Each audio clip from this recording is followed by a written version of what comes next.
एक चोर था, एक चोर था। उसने अपने गुरुजी से पूछा, गुरुजी मेरा विवाह कब होगा? गुरुजी ने कहा, बेटा तेरा विवाह तो होगा उस दिन जिस दिन से ठीक तेरा विवाह रात को होगा और सवेरे तुझे फांसी हो जाएगी। जिस दिन तेरी फांसी निश्चित होगी, फांसी निश्चित होने के बाद तेरा विवाह निश्चित होगा। चोर ने कहा कि जब फांसी निश्चित हो जाएगी तो फिर विवाह करेगा कौन? बोले नहीं, ऐसे ही लिखा है तेरे भाग्य में। अब वो चोर तो चोर था, चोरी करना उसने छोड़ दी। चोरी नहीं करूंगा, फांसी नहीं लगेगी। मतलब देखो, उसने जान लिया कि मेरे साथ क्या होने वाला है। अब वो सावधान हो रहा है, पर जो होनी है होके रहेगी। आप कितने भी सावधान हो जाइए, कितने भी चालाक हो जाइए, पर जो लिख चुका है, जो किस्मत में है, मिलना है तय। एक दिन वहां से राजा की सवारी गुजर रही थी। ये चोर पहले चोरी करता था पर अब नहीं करता। राजा की नजर इस पर पड़ गई। राजा ने कुछ याद किया।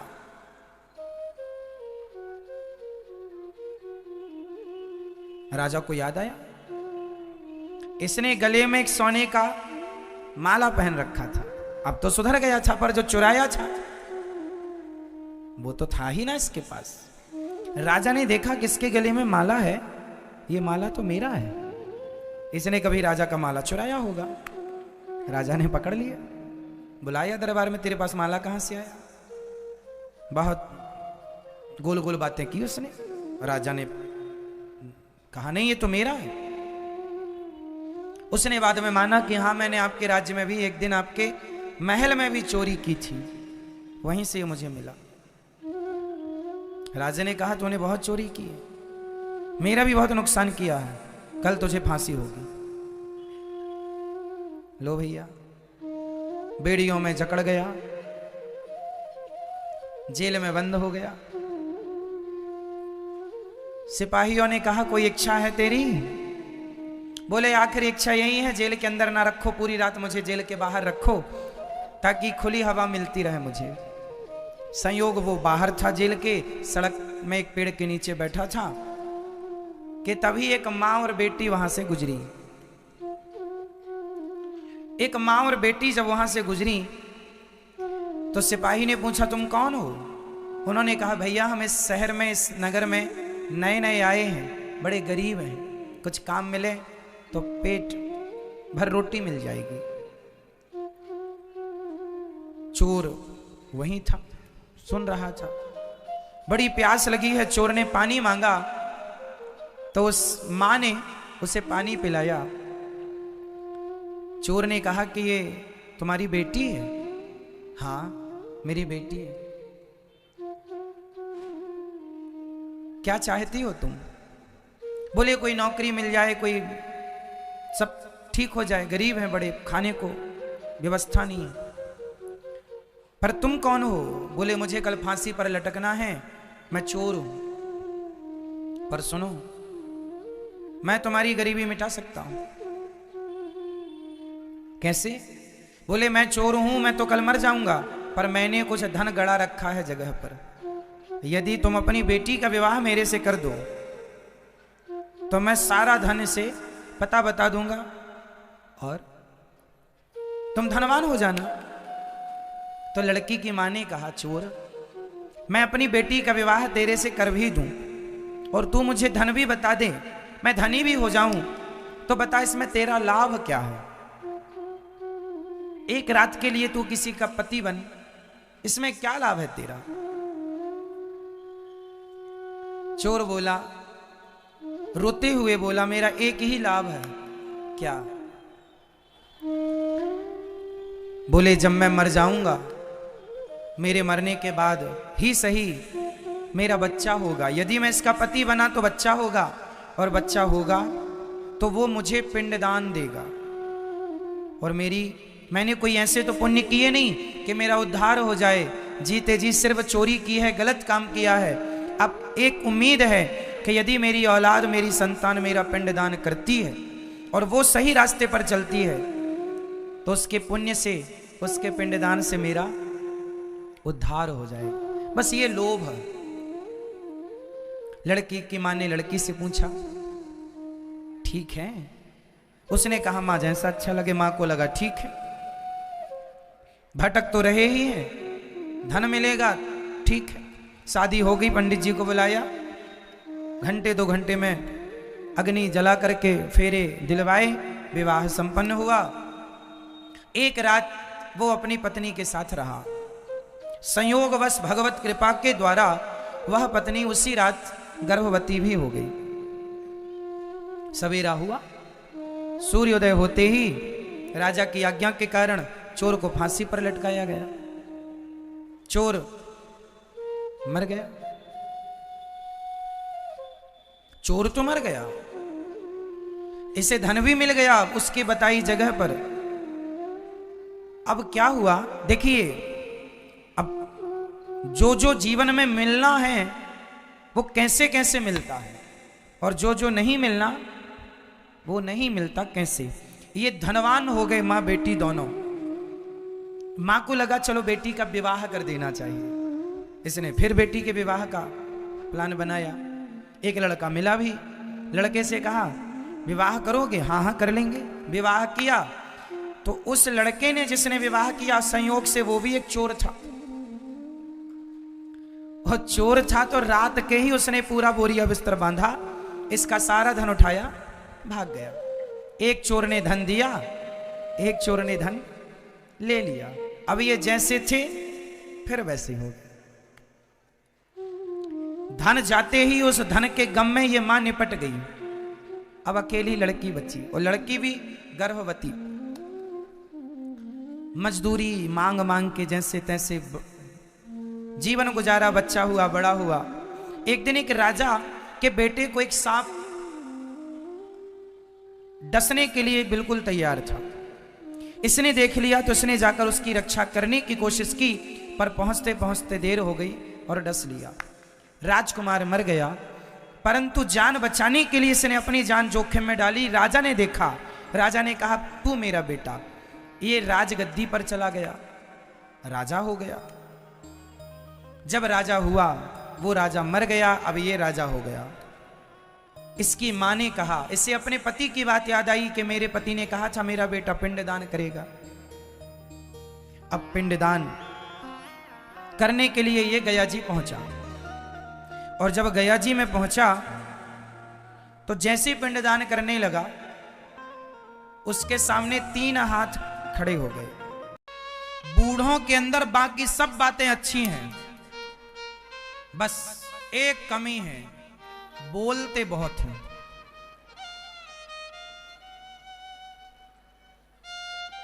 वो भी बोलते हैं जो नहीं बोलना चाहिए। बहू ने आज चाय में जरा शक्कर क्या डाल दी तो सास बोलेगी जरूर।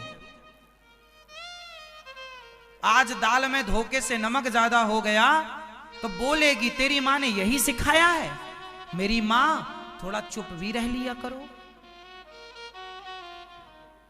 महीने में 29 दिन तो उसने बढ़िया दाल बनाई, और एक दिन दाल में जरा नमक ज्यादा हो गया तो आपने ताना मार दिया।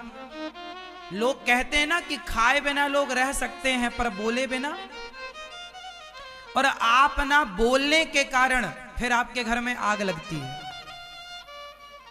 इसलिए मेरी अम्मा, मेरी मां बहू को बेटी की तरह गलती करती है तो समझाओ, डांटो नहीं। 100 बार समझाओ, 101वीं बार डांटो। और आप क्या है, करती क्या हो, बहू आई ससुराल से, जरा उसको हलवा बनाना। आपने कहा आज बहू के हाथ का हलवा खाएंगे, नई बहू आई है, और हलवा जरा उसने लापक लुआ बना दिया, गीला कर दिया। तो आप लोग क्या ताना मारती हो, अरे इसे तो हलवा बनाना नहीं आता, क्या सिखाया तेरी माँ ने।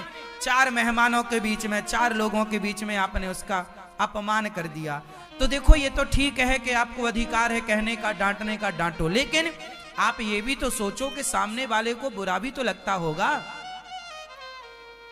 वो आपकी बहू है, आपके घर की बहू है, वो आपके घर का सम्मान है। 2 बातें आप भी तो सहो। गलती बहू करती है तो डांटो मत, सिखाओ। आपकी बेटी जो है उसे आपने सिखाया ना, रोटी बनाना, दाल बनाना, हर चीज सिखाई, डांट कर सिखाया।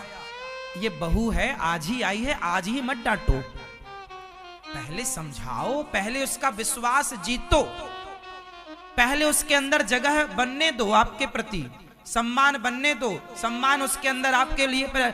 अभी सम्मान उसके हृदय में जागा नहीं आपके लिए कि लो आपने पहले ही ताना मार दिया, उसको लगा ये तो बुढ़िया ऐसे ही है, दिन भर बक बक करती है। इसलिए मौन रहो, मेरे संग बोलो, मौन रहो तो ही अच्छा है। कम से कम विष मत घोलो, बोलो। यदि पहले तुम तौलो, अपने शब्दों को बोलने के पहले ना तराजू में तौल कर देख लेना चाहिए कि शब्दों में कितनी जान है। शब्दों में बड़ी जान होती है मेरी माँ। बंदूक से मार दो, गोली से मार दो तो गोली का शायद व्यक्ति बच जाए, पर बोली से किसी को मार दो, गोली से मार दोगे तो भर जाते हैं वो घाव जो बनते हैं गोली से, पर वो घाव नहीं भरते जो बनते हैं कड़वी बोली से। गोली का घाव शायद भर जाए, बोली का घाव नहीं भरेगा। तो गोली से ज्यादा प्रभावशाली बोली होती है। कितने लोग इस बात से सहमत हैं कि गोली से ज्यादा बोली प्रभाव डालती है। इसलिए मौन रहो, वहां बोलो जहां जरूरत है, उतना बोलो जितने की जरूरत है। व्यर्थ में आप ना दिन भर बोलते हैं, दिन भर क्यों बोलते हैं, थोड़ा मौन रहा करो। और ये बात सबके लिए, बूढ़ों के लिए नहीं, सबके लिए, मेरे लिए, आपके लिए। आप अनिरुद्धाचार्य को देखो, हम केवल कथा में ही बोलते हैं 3 घंटे, इसके बाद हम आपको कहीं बोलते हुए दिखाई नहीं पड़ेंगे। हम बैठे रहते हैं चुपचाप, आप लोग आते हैं, मिलते रहते हैं, हम बोलते नहीं है। जहां जरूरत है बोली वहां तो बोलते हैं, क्यों बोले हम व्यर्थ। जहां जरूरत है वहां बोलेंगे। आप लोग भी हाथ जोड़ के मेरी विनती है, इतना भी मत बोल लो कि आपके बोलने से आपके रिश्ते खराब हो जाए। चुप रहा, 24 घंटे में 2 घंटे बोला करो, बाकी 22 घंटे मौन व्रत रखा करो। मौन, हमारा मौन व्रत, नहीं बोलेंगे। बोलो तो भगवान की चर्चा बोलो, अच्छी बातें बोलो, अच्छे से समझाओ। आप लोग ना चिड़चिड़े मत बनो, चुप रहेंगे तो चिड़चिड़े नहीं बनेंगे। अब आप दिन भर बोलेंगे तो बहू भी कितना सुने और बेटा भी कितना। कई बार बेटों को गुस्सा आ जाती है कि पिताजी आप तो बोलते ही रहते हैं उल्टा सीधा, क्यों बोलना है, थोड़ा कम बोला करो। कई बार बच्चे अच्छा भी कर रहे हैं ना तो बूढ़े लोग बोलते हैं ऐसा नहीं ऐसा। आज की युवा पीढ़ी है, कुछ अच्छा कर रही है, एक्सपेरिमेंट कर रही है, कुछ नया सोच रही है, नए रास्ते पर चल रही है, थोड़ा करने दो, शायद सफलता मिल जाए, अच्छा बन जाए। नहीं नहीं नहीं नहीं, तू तो मेरे हिसाब से चलेगा। कुछ बूढ़े, कुछ पिता ऐसे होते हैं बच्चों को, नहीं तू मेरे हिसाब से चलेगा, तू नौकरी मत, तू बिजनेस मत कर, नौकरी कर, नौकरी कर लो। वो बिजनेस करके अडानी, अंबानी, टाटा, बिड़ला भी तो बन सकता था, लेकिन आपने नौकर बना दिया। जरूरी नहीं है कि आपके हर निर्णय सही हो। बच्चों को थोड़ा फ्री हैंड छोड़ो, स्वतंत्र छोड़ो, उनको निर्णय लेने दो, साथ में रहो। आप देखो, हो सकता है वो बढ़िया कर जाए, हो सकता है उसके मन में अच्छा है। कई बार आपके ज्यादा दखलंदाजी के चक्कर में बच्चे अपना भविष्य नहीं बना पाते, हर जगह आप टोका टाकी करते रहते हैं। थोड़ा फ्री हैंड छोड़ दो, नजर में रखो, सही राह पर चले, सही संस्कार दे दो और फिर थोड़ा छोड़ दो कि कर ले बेटा, अब तू अच्छे से कर ले, ये पैसा ले कर, तू अपना बिजनेस कर, व्यापार कर। हो कई बार आप कहते हैं मेरी प्लानिंग से कर, आपकी प्लानिंग और आज के बच्चों की प्लानिंग अलग है, आपकी सोच और आपके बच्चों की सोच में अंतर है। आपके जमाने में इंटरनेट नहीं था, आज के जमाने में इंटरनेट है। आपके जमाने में इतना नहीं था, इस जमाने में इतना है। हो सकता है आपका बच्चा बेहतर करने की कोशिश कर रहा हो, उसका सपोर्ट करिए, अपने हिसाब से ही मत चलाओ। कुछ बच्चों का जीवन बर्बाद इसलिए हो गया कि उसके माँ बाप ने उसको अपने हिसाब से चलाना चाहा। थोड़ा बच्चों को बच्चों के हिसाब से चलने दो, चलने दो। कोई गलत निर्णय ले तो आप बिल्कुल बेशक रोको, बेटा ये गलत है, लेकिन जो सही है, ठीक चल रहा है, सपोर्ट करो। बहू ठीक चल रही है, सपोर्ट करो, गलत है तो रोकिए। हर जगह टोका टोकी, रोका रोकी क्यों जी? सही है, माँ बाप आप हैं, आपका सम्मान है, आदर है, पलकों में हैं आप, लेकिन आप अपने माँ बाप होने का ना कई बार दुरुपयोग भी करते हैं। मैं कितने गवाह खड़े कर सकता हूं इस बात के, कितने बच्चे आपके सामने खड़े कर सकता हूं जो माँ बाप की जिद के कारण उनका फ्यूचर समाप्त हो गया। वो ये करना चाहता था, माँ ने ये कराया, बाप ने जिद नहीं तो यही करेगा। हमें संस्कृत में इंटरेस्ट है। अब उदाहरण के तौर पर मुझे ले लीजिए, मैं अपनी एक छोटी सी बात रख दूं, सब पे लागू हो जाएगी। मुझे संस्कृत पढ़ने का शौक था, मुझे वेद पुराण पढ़ने का शौक था बचपन से। मैं अपने पिताजी से कहता था, पिताजी मुझे वृंदावन छोड़ाओ, पिताजी मुझे वृंदावन छोड़ाओ। मेरे पिताजी नहीं छोड़े।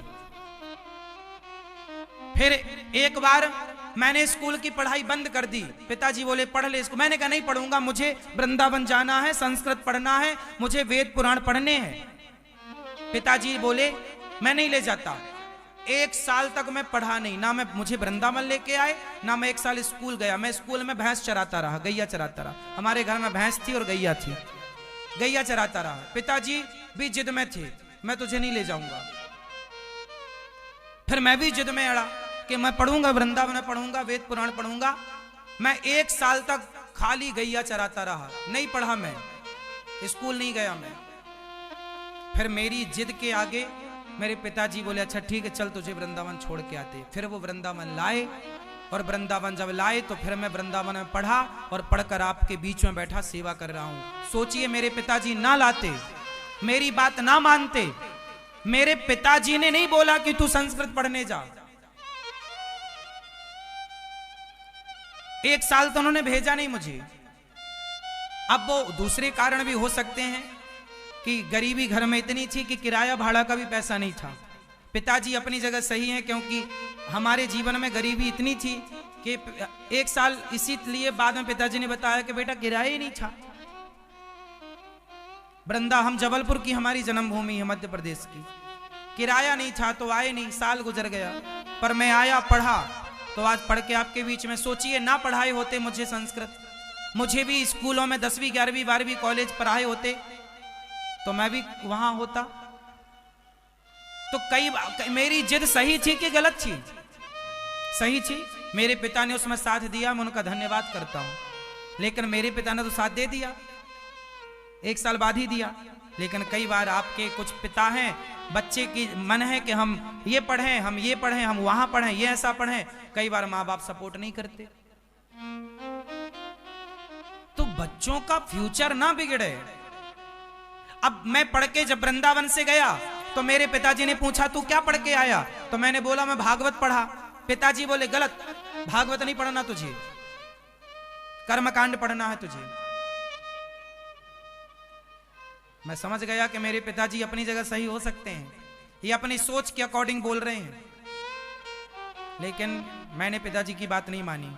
वो बात पिताजी बोले कर्मकांड पढ़।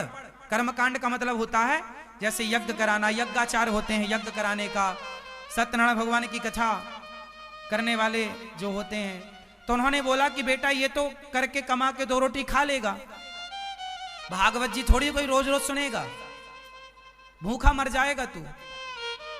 उनकी चिंता पिता के नाते सही थी, लेकिन मुझे विश्वास था कि ना पिताजी आप मुझे पढ़ने दीजिए, और मैंने उस विषय को नहीं पढ़ा, कर्मकांड में मैं नहीं गया, और मैं केवल भागवत जी पढ़ता रहा। और मैंने पढ़ाई जो मेरे से बना, मेरी अक्ल तो कम है, मैं कम बुद्धि का आदमी हूं, पढ़ा लिखा बहुत ज्यादा नहीं हूं, लेकिन जितना पढ़ा है गुरु कृपा और भगवत कृपा से वो आज समाज के काम आ रहा है, आपके काम आ रहा है। तो ये मेरे जीवन का अनुभव कहता है कि बच्चों को स्वतंत्र कीजिए।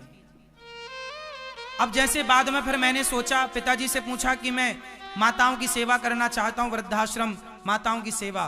पिताजी ने बोला बेटा माताओं की सेवा तो कैसे कर पाएगा, कितनी सारी जिम्मेदारियां उठानी पड़ती हैं, कोई एक दिन का काम है क्या? किसी को लाके रख लेगा, सेवा नहीं कर पाया। तो उन्होंने हर बात में मुझे कहा, और वो अपनी हर बात पर सही थे, जो हर पिता का जो कर्तव्य है वो अपनी जगह सही थे, कि बेटा कर पाएगा, तेरे से हो जाएगा। पर मैं कॉन्फिडेंस था मेरे अंदर, मैं कहा कर पाऊंगा, जो कर पाऊंगा वो करूंगा, मुझे भगवान ने सेवा के लिए भेजा है।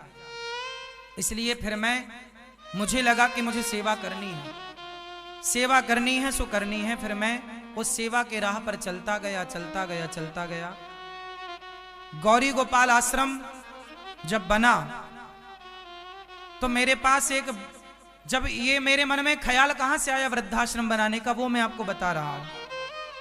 एक बार मैं कथा करने गया था एक जगह, तो एक अम्मा मेरे पास, बूढ़ी माँ आई, बोली बेटा मेरा बेटा मुझे पानी नहीं देता, रोटी नहीं देता, मेरी इच्छा है कि जब मैं मर जाऊं तो तुम मेरी चिता में आग लगा देना। एक माँ ने मेरे से बोला कि तुम मेरी चिता को आग लगा देना, मेरे से बोला। मैंने कहा माँ आपका तो बेटा है, एक बेटा था, मैं उनको जानता था। मैंने कहा आपका तो बेटा है, तो बेटा ही ना चिता पे आग लगाएगा, माँ की या पिता की? बोले नहीं, जिस बेटे ने मुझे जीते जी रोटी नहीं दी, जीते जी मुझे पानी नहीं दिया, जो बेटा मुझे पानी नहीं देता, रोटी नहीं देता, उस बेटे से मैं आग लेकर के क्या करूंगी? तो मुझे लगा कि शायद भगवान ये प्रेरणा दे रहे हैं कि तू ऐसी बेसहारा मां का सहारा बन। शायद ये प्रेरणा किसकी थी? भगवान की। तो फिर मैंने ये प्रेरणा के बारे में पिताजी को बताया कि पिताजी ऐसी प्रेरणा आई है कि वृद्धाश्रम इन माओ के लिए बनवाऊं, क्योंकि ऐसी कितनी माएं हैं जिनको सहारे की जरूरत है, शायद भगवान मुझे निमित्त बनाना चाहते हैं सेवा के लिए। तो पिताजी ने कहा कि ये बड़ा काम है, हो पाएगा? तू कर लेगा? नहीं हो पाएगा तेरे से, तू नहीं कर पाएगा। छोटा बड़ा हो जाए, हो सकता है कि आपको वैसाखी लेकर चलना पड़े, हो सकता है कि आप लंगड़ा कर चले। डॉक्टर का अपना अनुमान ठीक था, क्योंकि हड्डी के टुकड़े हो गए थे, ऑपरेशन हुआ नहीं, अपने से डॉक्टर ने जोड़ने का प्रयास किया। डॉक्टर ने बोला कि यदि राइट सरिया डाला, कुछ भी डाला, तो वो कमजोर ही होगा, नेचुरल ठीक है। भगवान की कृपा से आखिरी में मैं 1 महीने तक वैसाखी लेकर चला, फिर बाद में ठीक हुआ। अंत में डॉक्टर ने जब फाइनल एक्सरे किया, देखा तो हड्डी बिल्कुल ठीक थी। मैं दौड़ भी सकता था, मैं कबड्डी भी खेल सकता था, कोई लंगड़ापन नहीं था, सब ठीक था। पर मेरे मन में एक प्रश्न था कि मैं बचा क्यों, मैं मरा क्यों नहीं? क्योंकि इतने ऊपर से गिरा, मर सकता था, क्यों नहीं मरा? तब मुझे लगा कि मुझे यदि बचाया गया है तो शायद भगवान ने किसी विशेष कार्य के लिए बचाया है। और तब पता नहीं था, अब समझ में आ गया कि वृद्ध माओं की सेवा और समाज की सेवा के लिए मुझे भगवान ने एक नया जीवन दिया था। इसलिए वो जो जीवन मिला, इसलिए वो जीवन में जिसने दिया है, अब उसी के चरणों में वो जीवन समर्पित कर चुका हूं कि मेरी प्रत्येक श्वास पर मेरे गोविंद का नाम है और मेरे गोविंद के नाम की रजिस्ट्री है मेरे प्रत्येक श्वासों पर। मुझ में भगवान का अधिकार ज्यादा। अब मैं उसी दिन मर गया था सबके लिए, मैं संसार के लिए तभी मर गया था, लेकिन जिंदा यदि हूं तो जिसने जिंदा रखा, अब बचा हुआ जीवन उन्हीं की सेवा में। इसलिए ये दास अनिरुद्ध, फिर मैंने कहा जो होगा देखेंगे, सेवा का कार्य करो। गौरी गोपाल आश्रम में फिर वृद्ध माएं जो बेसहारा थीं, उन माओं की सेवा स्टार्ट हुई और आप लोगों ने साथ दिया। पहले वृद्धाश्रम में वृद्ध माओं की सेवा हुई, फिर एक दिन क्या हुआ, मुझे लगा उसी समय लॉकडाउन लग गया, कोरोना आया ना, तो लॉकडाउन में क्या हुआ कि मैं वृंदावन में जब था तो कुछ उस समय माताएं 10-20 माताएं ही थी हमारे पास, हम सेवा करते थे। फिर क्या हुआ कि लॉकडाउन जब लगा तो उसके बाद कुछ लोग मेरे पास आए, बोले महाराज जी हमारी गैस खत्म हो गई, अन्न का दाना नहीं है। संत लोग जो उस समय लॉकडाउन था, कोई किसी को छूने को तैयार नहीं था, कोई किसी को कुछ देने और लेने को तैयार नहीं था, पानी भी लोगों को भरपेट कोई पिलाने को तैयार नहीं था। उस कोरोना की सिचुएशन आप सबने देखी है, लॉकडाउन की स्थिति। उस समय मेरे पास कुछ संत आए, जो संत वृंदावन में भजन करने वाले संत थे। कुछ रिक्शा चलाने वाले आए कि अब तो रिक्शा बंद है, कोई नहीं है, मर जाएंगे, क्या होगा, बच्चे भूख से तड़प रहे हैं। तब मुझे लगा कि ये प्रेरणा बिहारी जी दे रहे हैं कि इनकी रोटी की व्यवस्था कराओ। तब से फिर अन्य क्षेत्र की व्यवस्था की गई और अन्य क्षेत्र स्टार्ट किया गया था खिचड़ी से।